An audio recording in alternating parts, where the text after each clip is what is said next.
ज्ञानतिमिरान्धस्य ज्ञानाञ्जनशलाकया चक्षुरुन्मीलितं येन तस्मै श्रीगुरवे नमः। श्रीचैतन्यमनोभीष्टं स्थापितं येन भूतले स्वयं रूपः कदा मह्यं ददाति स्वयं पदान्तिकं। वन्देऽहं श्रीगुरो श्रीयुतपदकमलं श्रीगुरुन् वैष्णवांश्च श्रीरूपं साग्रजातं सैगणरघुनाथवितं तं सजीवं साद्वैतं सावधूतं परिजनसहितं कृष्णचैतन्यदेवं श्रीराधाकृष्णपादान् सहिगणललिता श्रीविशाखान्वितांश्च। हे कृष्ण करुणा सिंधु दीनबंधो जगत्पते गोपेश गोपिका कांत राधा कांत नमोस्तुते। तप्त कांचन गौरांगी राधे वृंदावनेश्वरी वृषभानुसुते देवी प्रणमामि हरिप्रिये। वाञ्छाकल्पतरुभ्यश्च कृपा सिन्धुभ्येव च पतितानां पावनेभ्यो वैष्णवेभ्यो नमो नमः। जय श्री कृष्ण चैतन्य प्रभु नित्यानंद श्री अद्वैत गदाधर श्रीवासादि गौरभक्तवृंद।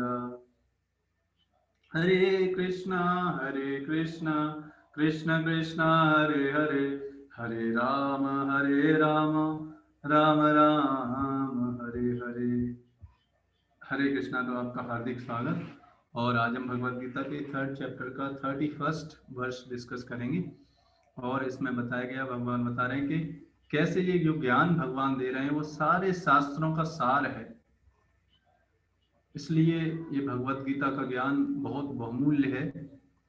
तो जिन लोगों को ये ज्ञान ले रहे हैं या फिर समय दे रहे हैं इस ज्ञान को प्राप्त करने के लिए, बहुत ही भाग्यशाली हैं, बहुत ही सौभाग्यशाली हैं। तो आइए समझते हैं ये।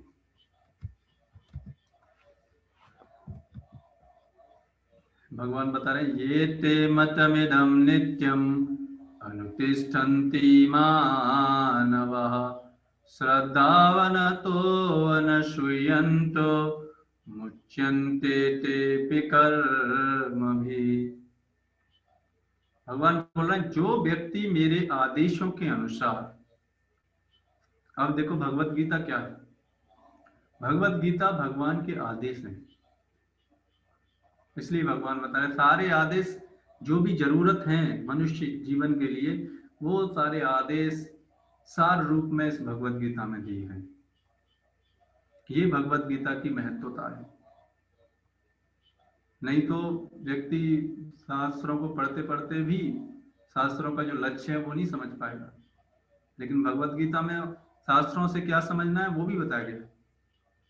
वेदांत कृत वेद विद एव।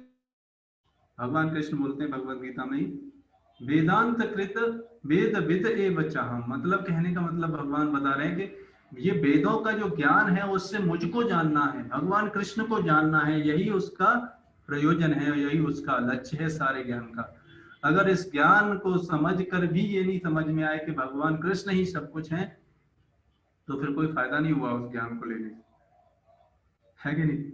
जिस तरीके से मान लो कोई डिग्री हासिल करता है और डिग्री करने के बाद उसका जो कार्य है, मान लो कंप्यूटर साइंस का काम, और उस कंप्यूटर ही नहीं सीख पाया उसके बाद डिग्री करने के बाद, तो क्या फायदा उसके सीखने का। तो वही बता रहे हैं यहाँ पर, जो व्यक्ति मेरे आदेशों के अनुसार अपना कर्तव्य करते रहते हैं, मतलब जो व्यक्ति भगवत गीता के अनुसार कर्तव्य करते रहते हैं, भगवान ये बता रहे हैं। क्योंकि भगवान कृष्ण ने अपने आदेश भगवत गीता में दे दिए। और ईर्ष्या रहित होकर, और भगवान से ईर्ष्या नहीं होनी चाहिए। ईर्ष्या होगी तो उपदेश ही नहीं सुनेंगे पहली बात तो। इसलिए तो जो ईर्ष्या करते हैं भगवत गीता को नहीं पढ़ते। और ईर्ष्या रहित होकर इस उपदेश का श्रद्धा पूर्वक पालन करते हैं, वे सकाम कर्मों के बंधन से मुक्त हो जाते हैं। कर्मों के बंधन से मुक्त होने का मतलब है कि वो इसी जीवन में इस संसार से निकल जाएंगे। ऐसे व्यक्ति बहुत ही बुद्धिमान व्यक्ति कहलाते हैं, और ये बहुत बुद्धिमान लोग ही कर पाते हैं। जो लोग खाने पीने सोने और मैथुन करने बस इसी में लगे हुए हैं, वो तो इसके बारे में सोच भी नहीं पाते, समय नहीं होता उनके पास, है कि नहीं। तो भगवान ये आश्वासन दे रहे हैं कि जो इस भगवत गीता के आदेशों का पालन करेगा वो कर्मों के बंधन से मुक्त हो जाएगा और इसी जीवन में भगवान के पास चला जाएगा। अब सोचो, ऐसे कोई व्यक्ति गारंटी दे सकता है? हम में से कोई भी व्यक्ति नहीं गारंटी दे सकता। प्रमाणिक गुरु भी इस भगवत गीता के ज्ञान और भगवान के आश्वासन के बेसिस पर ही बोलते हैं। वो ये नहीं बोलते कि मैं आपको भगवत धाम ले जाऊंगा, नहीं। वो बोलेंगे कि भगवान कृष्ण बोलते हैं भगवत गीता में, ये देखो। तो उनके आदेशों का, उनके वचनों पर विश्वास करके जो व्यक्ति पालन करता है, वो गारंटी है कि वो इस जीवन में ही इस जन्म मृत्यु के चक्र से, इस भौतिक रूपी, इस जेल रूपी संसार से निकल जाएगा। श्री भगवान कृष्ण का उपदेश समस्त वैदिक ज्ञान का सार है। ये देखो, ये जो भगवान कृष्ण ने जो उपदेश दिया है भगवत गीता में, ये समस्त वैदिक ज्ञान का सार है। देखो, सार वस्तु ही ग्रहण करनी चाहिए, नहीं तो डिटेल अगर करने लगेंगे तो उसका कोई लिमिट नहीं होता डिटेल का। और कलयुग में आप देखेंगे हमारा एज कितना है, मुश्किल से 70-80 साल, बस इससे ज्यादा हम नहीं जी पाएंगे। और उसमें भी पता नहीं कब हमारा प्राण पखेरु हो जाए, कब हमारा मृत्यु हो जाए, कोई पता नहीं। अभी हम अच्छे भले हैं, कल को कुछ हो जाए, कुछ पता नहीं हमको, है कि नहीं। तो इसलिए हमको हमेशा तैयार रहना चाहिए। इसलिए भगवान ने भगवत गीता नोट्स फॉर्म में दे रखी है। ये भगवत गीता क्या है, नोट्स हैं। आप देखेंगे, आप जब पढ़ते हैं तो नोट्स बनाते हैं किसी भी चीज के। वो क्यों बनाते हैं? क्योंकि जब आप नोट्स बनाएंगे तो आप जब दोबारा उसको रिवाइज करेंगे तो तुरंत उन नोट्सों को, पहले जो वो ज्ञान लिया था उतना समय नहीं लगेगा, जस्ट रिवाइज करने में कुछ ही मिनट में समझ में आ जाएगा। उसी तरीके से वैदिक स्क्रिप्चर्स और पढ़ने में लगेंगे तो 10, 15, 20, 25 साल लग जाएंगे, तब भी हो सकता है समझ में नहीं आए। लेकिन भगवत गीता का ज्ञान अगर प्रमाणिक गुरु के माध्यम से अगर समझ लिया जाए तो मुश्किल से 5, 6, 7, 8 महीने में ही ये समझ में आ सकता है व्यक्ति, समझने वाले व्यक्ति को। और जो समझना ही नहीं चाहता, ईर्ष्या करता है, वो तो कभी नहीं समझ पाएगा। इसीलिए बताया गया है कि ये Bhagavad Gita is the essence of all Vedic knowledge. इसलिए आप सब भाग्यशाली हैं कि आप भगवत गीता के ज्ञान को आप श्रवण कर रहे हैं, समझने का प्रयास कर रहे हैं। अगर इन उपदेशों को समझकर अगर हम पालन भी करेंगे तो ये गारंटी भगवान दे रहे हैं आज के श्लोक में। और देखो, जीवन में आपको विश्वास करना ही पड़ेगा, किसी न किसी व्यक्ति पर विश्वास करना पड़ेगा। कोई व्यक्ति ये नहीं बोल सकता कि मैं जीवन में किसी पर विश्वास नहीं करता। अगर वो ऐसे बोल रहा है उसका मतलब वो सबसे मूर्ख व्यक्ति है। हम इस जीवन में एक एक स्टेप दूसरे लोगों पर विश्वास करके रखते हैं, विश्वास करके ही चलते हैं हर चीज पर। आप देखो, हर चीज पर ऐसी कोई भी चीज नहीं है जो विश्वास पर नहीं टिकी हो। लेकिन जब भगवान के बारे में आते हैं, भगवान के बारे में जब विश्वास की बात होती है तो बोलते हैं अंधविश्वास करते हैं लोग, अंधविश्वास। हाँ, अंधविश्वास नहीं करना चाहिए, क्योंकि अंधविश्वास करेंगे तो जो ठग हैं, जो चीटर्स हैं, वो आपको ठग लेंगे, है कि नहीं। जिस तरीके से डॉक्टर के पास आप जाते हो तो डॉक्टर के पास जाके उसके लक्षण आप पहचानते हो, उसने डिग्री की है कि नहीं, उसने कितने पेशेंटों को ठीक किया है कि नहीं। उसी तरीके से जो भगवत गीता का ज्ञान दे रहा है उसके भी लक्षण बताए गए भगवत गीता में, कि वो भी अपने प्रामाणिक गुरुओं के आदेशों का पालन करना चाहिए, भगवान की भगवत गीता के आदेशों का वो खुद पालन करना चाहिए। ऐसे व्यक्ति से हमको ज्ञान प्राप्त करना चाहिए। ऐसा व्यक्ति अगर जीवन में मिल जाए तो बड़े सौभाग्य की बात है। नहीं तो इस संसार में बहुत सारे चीटर्स हैं जो केवल अपने फॉलोअर्स बनाने के लिए लोगों को गुमराह करते रहते हैं, अपनी प्रसिद्धि के लिए लोगों को गुमराह करते रहते हैं। तो ये भगवत गीता का ज्ञान है। अतः किसी अपवाद के बिना यह शाश्वत सत्य है, जिस प्रकार वेद शाश्वत हैं उसी प्रकार कृष्ण भावनामृत का यह सत्य भी शाश्वत है। और ये ज्ञान जो है शाश्वत है, हमेशा रहता है। क्यों? क्योंकि ये इस संसार से निकलने का ज्ञान है, ये भगवान के धाम में रहने और भगवान के साथ प्रेम करने वाला ज्ञान है। इसलिए ये ज्ञान हमेशा शाश्वत है। ये ज्ञान नहीं है कि मान लो आप कुछ भी स्किल इस संसार में सीखते हो, मान लो आप केमिस्ट्री सीखते हो, या फिर मान लो आप कंप्यूटर साइंस पढ़ते हो, या फिर मान लो आप बिजनेस ही सीखना सीखते हो, तो ये तो जीवन के साथ खत्म हो जाएगा, इस शरीर के साथ, क्योंकि ये शरीर से रिलेटेड ज्ञान है। लेकिन ये जो ज्ञान है वो है भगवान और आत्मा के बीच में, जो कि हमेशा शाश्वत है। इसीलिए ये ज्ञान क्या है? शाश्वत है। शाश्वत मतलब है जो हमेशा एग्जिस्ट रहता है, हमेशा कार्य करता है, टेम्परेरी नहीं है। इसको बोलते हैं क्या? शाश्वत ज्ञान है। मनुष्य को चाहिए कि भगवान से ईर्ष्या किए बिना इस आदेश में दृढ़ विश्वास रखे। अब देखो, जो ईर्ष्यालु व्यक्ति होता है, ईर्ष्यालु व्यक्ति के क्या लक्षण होते हैं? ईर्ष्यालु व्यक्ति के ये लक्षण होते हैं कि वो दूसरे की सफलता को सहन नहीं कर पाता। मैंने एक बार आपको कथा सुनाई थी ईर्ष्यालु व्यक्ति के बारे में, है ना, कि कैसे ईर्ष्यालु व्यक्ति दूसरों को सुखी देख के क्या होता है, दुखी हो जाता है। ये लक्षण है ईर्ष्यालु व्यक्ति का। और उसको दुख में देखने के लिए पता नहीं नाना प्रकार के कार्य करता रहता है। अपने सुख से सुखी नहीं है लोग। और आप देखो इस संसार में ज्यादा से ज्यादा सर 99% लोग क्या है? अपने सुख से सुखी नहीं है, दूसरों के सुख से दुखी। तो ऐसा व्यक्ति, ऐसा ईर्ष्यालु व्यक्ति, ऐसी ईर्ष्या हमारे जीवन में नहीं होनी चाहिए। हमें दूसरों के सफलता से हमें खुशी होनी चाहिए, है कि नहीं? और हमें भी प्रयास करना चाहिए सफल होने का, है कि नहीं? और तो इसीलिए बताया जा रहा है। लेकिन बहुत सारे लोग क्या है, भगवान से ईर्ष्या करते हैं। ऐसे अनेक दार्शनिक हैं जो भगवत का रचते हैं किंतु कृष्ण में कोई श्रद्धा नहीं रखते।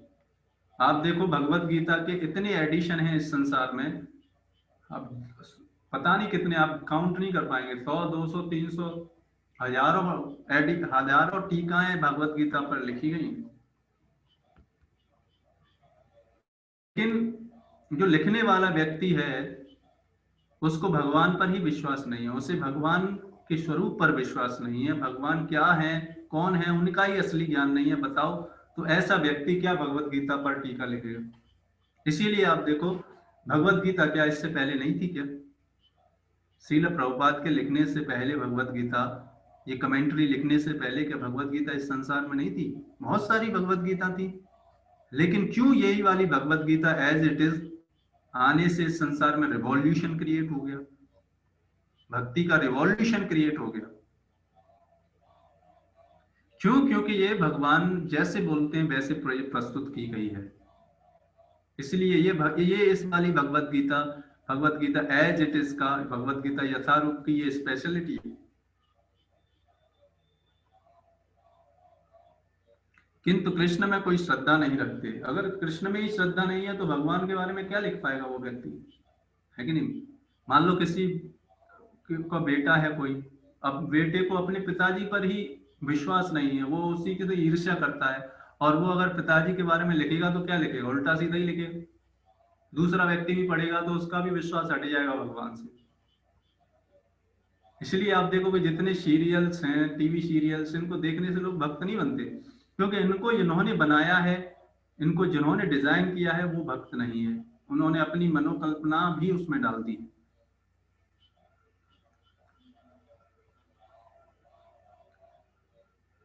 इसकी वजह से क्या होता है, फिर वे कभी भी सकाम कर्मों के बंधन से मुक्त नहीं हो सकते। ऐसी गलत विचार से भगवत गीता को नहीं समझ सकते व्यक्ति। जब तक भगवान कृष्ण में ये विश्वास नहीं हुआ कि कृष्ण परम भगवान है, उन्हीं से सारी सृष्टि चलती है, वो सब कारणों के कारण है। आप देखो भगवत गीता, सारे शास्त्रों में ये भगवान के बारे में बताया गया है, फिर भी व्यक्तियों को विश्वास नहीं होता। तो ऐसे व्यक्ति भगवान से ईर्ष्या करते हैं और वे इस कर्म बंधनों से, इस संसार से कभी नहीं निकल पाएंगे, ऐसा बता रहे हैं। किंतु एक सामान्य पुरुष भगवान के इन आदेशों में दृढ़ विश्वास करके कर्म नियम के बंधन से मुक्त हो जाता है। लेकिन अगर कोई सिंपल बुक, देखो भगवत गीता बड़ी सिंपल है, सिंपल फॉर सिंपल पर्सन, जिसका हृदय बिल्कुल साधारण सरल है, उसके लिए भगवान को प्राप्त करना बहुत ही आसान है। लेकिन जिसका हृदय कपट से भरा हुआ है, कपटी है, जो अपने गुरु और जो ज्ञान दे रहे हैं उन्हीं से अगर धोखा दे रहा है, वो फिर व्यक्ति कभी भी भक्ति में आगे नहीं बढ़ सकता। किंतु एक सामान्य पुरुष भगवान के इन आदेशों में दृढ़ विश्वास करके कर्म नियम के बंधन से मुक्त हो जाता है। तो आप देखोगे सारा संसार विश्वास पर टिका हुआ है, और ये भक्ति भी विश्वास से ही चलती है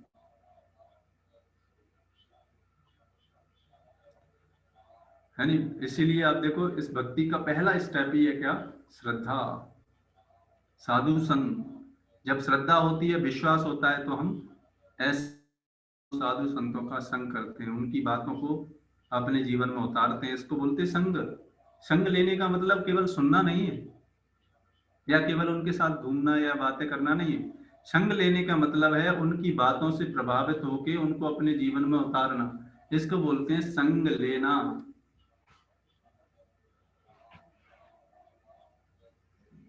तो ऐसा व्यक्ति जिसका हृदय बहुत साधारण है, सरल है, वो व्यक्ति क्या होता है? भगवान पर विश्वास करता है, भगवान के आदेश जो भगवत गीता में बताए गए उन पर विश्वास करता है, और उनके अनुसार अपने जीवन को ढालने का प्रयास करता है। और ऐसा करने से मात्र से वो इस कर्मों के बंधन से मुक्त हो जाएगा और इसी जन्म में भगवान के पास पहुंच जाएगा। भले ही वह इन आदेशों का ठीक ठीक से पालन न कर पाए, प्रयास करेगा बस। परफेक्शन हो या ना हो, उससे कोई फर्क नहीं पड़ता, क्योंकि केवल परफेक्शन केवल भगवान में ही है। हम सब परफेक्शन नहीं कर सकते, हम केवल इन नियमों का पालन करने का प्रयास कर सकते हैं बस। इन प्रयासों को देखकर भगवान प्रसन्न हो जाते हैं हमसे कि ये व्यक्ति मेरी तरफ आना चाहता है, प्रयास कर रहा है। केवल भगवान प्रयास देखने से उस व्यक्ति को शक्ति प्रदान करते हैं। आप देखेंगे यशोदा मैया भगवान कृष्ण को बांधने का प्रयास कर रही थी, हैं, ओखली से, लेकिन भगवान को बांध नहीं पा रही थी। लेकिन उनका जो प्रेम था भगवान से, उस प्रेम के कारण वो यशोदा मैया प्रयास कर रही थी, उनके प्रयास की वजह से भगवान बंध गए। इसलिए भगवान कि परफेक्शन हम कभी नहीं ला पाएंगे। हम सोचेंगे परफेक्शन ला के दिखा देंगे और अहंकार बस परफेक्शन लाने में लगे रहे, नहीं, वो तरीका नहीं। केवल प्रयास करते रहें समा और दर, भगवान के नामों का जप करने में, भगवत गीता का अध्ययन करने में। जैसे ही हमारा स्केड्यूल बिगड़ने लगे, है कि नहीं, क्या होता क्या है, जैसे ही हम इस संसार में कार्य करते हैं हर चीज नीचे को जाने लगती है। पहले दिन एकदम बनाएंगे स्केड्यूल, फिर दूसरे दिन, तीसरे दिन, चौथे दिन फिर, है कि नहीं, वो स्केड्यूल बिगड़ने लगता है। तो फिर क्या होना चाहिए, जैसे ही लगे गड़बड़ हो रहा है फिर ठीक करना चाहिए, फिर ठीक करना चाहिए। ऐसे ही करते करते जीवन निकल जाएगा, है कि, और इसी प्रयास को देखते देखते भगवान हमसे प्रसन्न हो जाएंगे और हम इस कर्मों के बंधन से निकल पाएंगे। किंतु चूंकि मनुष्य इस नियम से रुष्ट नहीं होता और पराजय तथा निराशा का विचार किए बिना निष्ठा पूर्वक कार्य करता है, इसलिए भक्तों को कैसा होना चाहिए? स्प्रिंग की तरह होना चाहिए। जैसे ही नीचे जाए, स्प्रिंग को आप देखो दबाएंगे तो तुरंत पुरानी स्थिति में आ जाती है, थोड़ी देर के लिए गड़बड़ होगी लेकिन फिर पुनः स्थिति में आ जाती है। तो भक्तों को भी उसी तरीके से इन भगवान के नामों का जप करने, भगवत गीता का अध्ययन करने, इनमें कभी भी आलस्य नहीं बरतना चाहिए।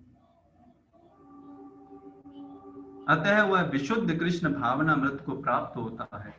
और इस तरीके से अगर निष्ठा पूर्वक रेगुलरली ये कार्य करता रहता है, भगवान के नामों का जप और भगवत गीता का अध्ययन, तो फिर क्या होगा, वो निष्ठा पूर्वक इस संसार से निकल जाएगा। तो ये तरीका बताया गया है इस श्लोक में, किस तरीके से हम इस संसार से निकल सकते हैं। आज के श्लोक में भगवान ने बताया कि ये जो भगवत गीता है ये सारे शास्त्रों का सार है, इसलिए हमें फोकस्ड होके इनके आदेशों का, इस भगवत गीता में जो बताया गया है, बस इनके आदेशों का अगर पालन कर लेंगे तो भगवान ऐसा आश्वासन दे रहे हैं कि विश्वास पूर्वक इन आदेशों का अगर हम पालन करेंगे तो हम इस संसार से निकल जाएंगे इसी जीवन में, और अगले जीवन की प्रतीक्षा नहीं करनी पड़ेगी। इसलिए बुद्धिमान थोड़ी बुद्धि का प्रयोग करके इन भगवान के आदेशों का हमें पालन करना चाहिए और इस जीवन से हमें निकलने का, इस संसार से निकलने का प्रयास करना चाहिए। आप सभी भक्तों का बहुत बहुत धन्यवाद। हम इस सेशन को यहीं पर विराम करते हैं। और भी जानना चाहते हैं तो हमारा ग्रुप है जर्नी ऑफ सेल्फ डिस्कवरी, उस पर आप ज्वाइन कर सकते हैं और भी इस तरीके के सेशंस में आने के लिए, फिर और पर्सनल गाइडेंस के लिए, उसमें और ज़्यादा आप समझ सकते हैं इन सारी चीज़ों से, है ना। तो इस तरीके से हम इसको, आज के सेशन को हम यहीं पे विराम देते हैं।